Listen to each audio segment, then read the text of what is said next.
Salut à tous, joueurs du Warhammer. Donc aujourd'hui vidéo sur une petite présentation et une description de plusieurs armées, plus particulièrement mon armée des hauts elfes dans le codex des gens libres. Donc dans l'univers du Seigneur des Anneaux, le jeu de bataille. Donc on commence tout de suite. L'armée des régions et Foncombe. Donc c'est l'armée que je fais. C'est mon armée de base, la plus puissante que je possède. Donc à première vue, cette armée est très puissante. C'est une des plus puissantes du jeu du Seigneur des Anneaux. À titre de comparaison, le guerrier de base vaut 9 points sans option. C'est quand même beaucoup comparé à certains soldats de base humains ou aux orques encore, aux corsaires, aux hommes sauvages. Donc 9 points sans option, c'est quand même beaucoup. Donc cette armée coûte quand même très cher en points, mais elle coûte pas si cher en points que ça, parce que niveau jeu, elle est quand même très puissante. Il y a des héros bien balèzes avec des règles spéciales qui peuvent faire très mal.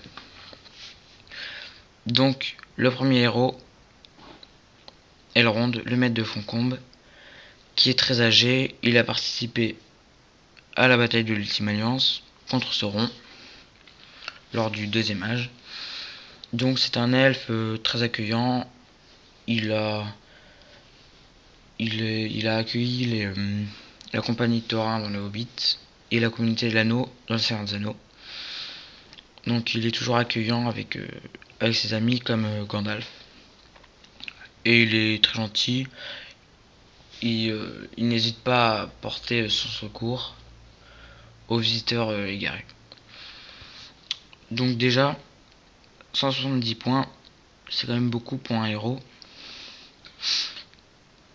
Et pour son autre version, maître de Foncombe, 205 points. Donc c'est quand même énorme.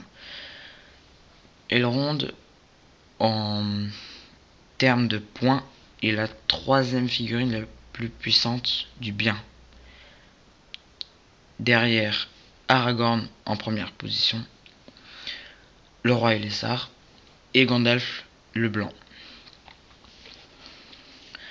Donc ce héros est quand même assez puissant. Voilà ses caractéristiques.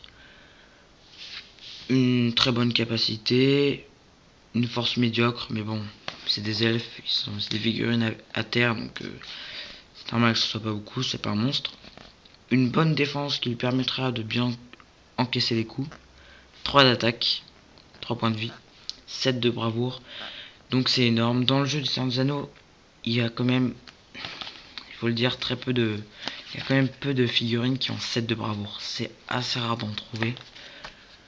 Donc 7 de bravoure, ça va vous être assez utile pour attaquer des ennemis terrifiants et pour bien rester sur le champ de bataille lorsque votre armée est démoralisée. Et les points de volonté et de destin, 3.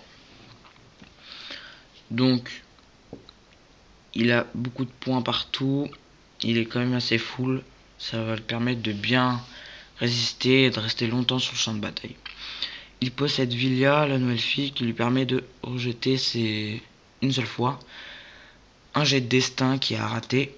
Donc les points de destin pour qu'elle réussisse, c'est sur du 4+, et donc ça sert à annuler la perte d'un point de vie. Règle spéciale, créature des bois, donc aucune pénalité pour traverser les forêts. Et terreur, ça veut dire que si une figurine du mal veut attaquer Elrond, elle doit effectuer un test de bravoure. 2 pouvoirs magiques, colère de la nature, donc sur du 4+, ça permet de faire tomber à terre des figurines dans une portée de 14 cm. Bon, là c'est pas figuré, mais dans le livre de règles c'est dit. Et guérison, 3 ou plus, portée 28 cm, 12 pouces. Donc ça te permet de régénérer un point de vie perdu à un allié.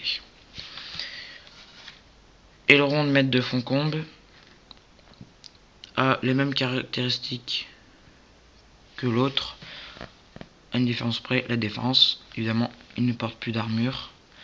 Sa défense chute à 4. Donc là, ça va le rendre très vulnérable au coup. Si vous avez un héros dans le coin, ça va faire du 4+, pour le toucher, pour le blesser. Et si vous avez un monstre, c'est-à-dire minimum 6 de force, ça vous fera du 3 ou plus. Donc si vous jouez bien et vous faites charger un héros à cheval qui a une bonne capacité de combat, ou un monstre comme un troll possède 7 de combat, donc avec 3 d'attaque, vous avez quand même beaucoup de chances de remporter le combat. Et là, s'il est bloqué, ce sera la fin de Elrond en un tour. Donc misez bien là-dessus. Son point faible, ça va être la défense. Il possède les mêmes règles. Villia, créature des bois, terreur. Son pouvoir magique change. À la place de Colère de la nature, ça devient Courroux de Brunienne. Donc Courroux de Brunienne, c'est la même chose que Colère de la nature. Un poil près, les figurines qui subissent le pouvoir magique subissent une touche de force 2 lorsqu'elles sont à terre, et une touche de force 8 si elles sont dans de l'eau. Donc un ruisseau, un lac,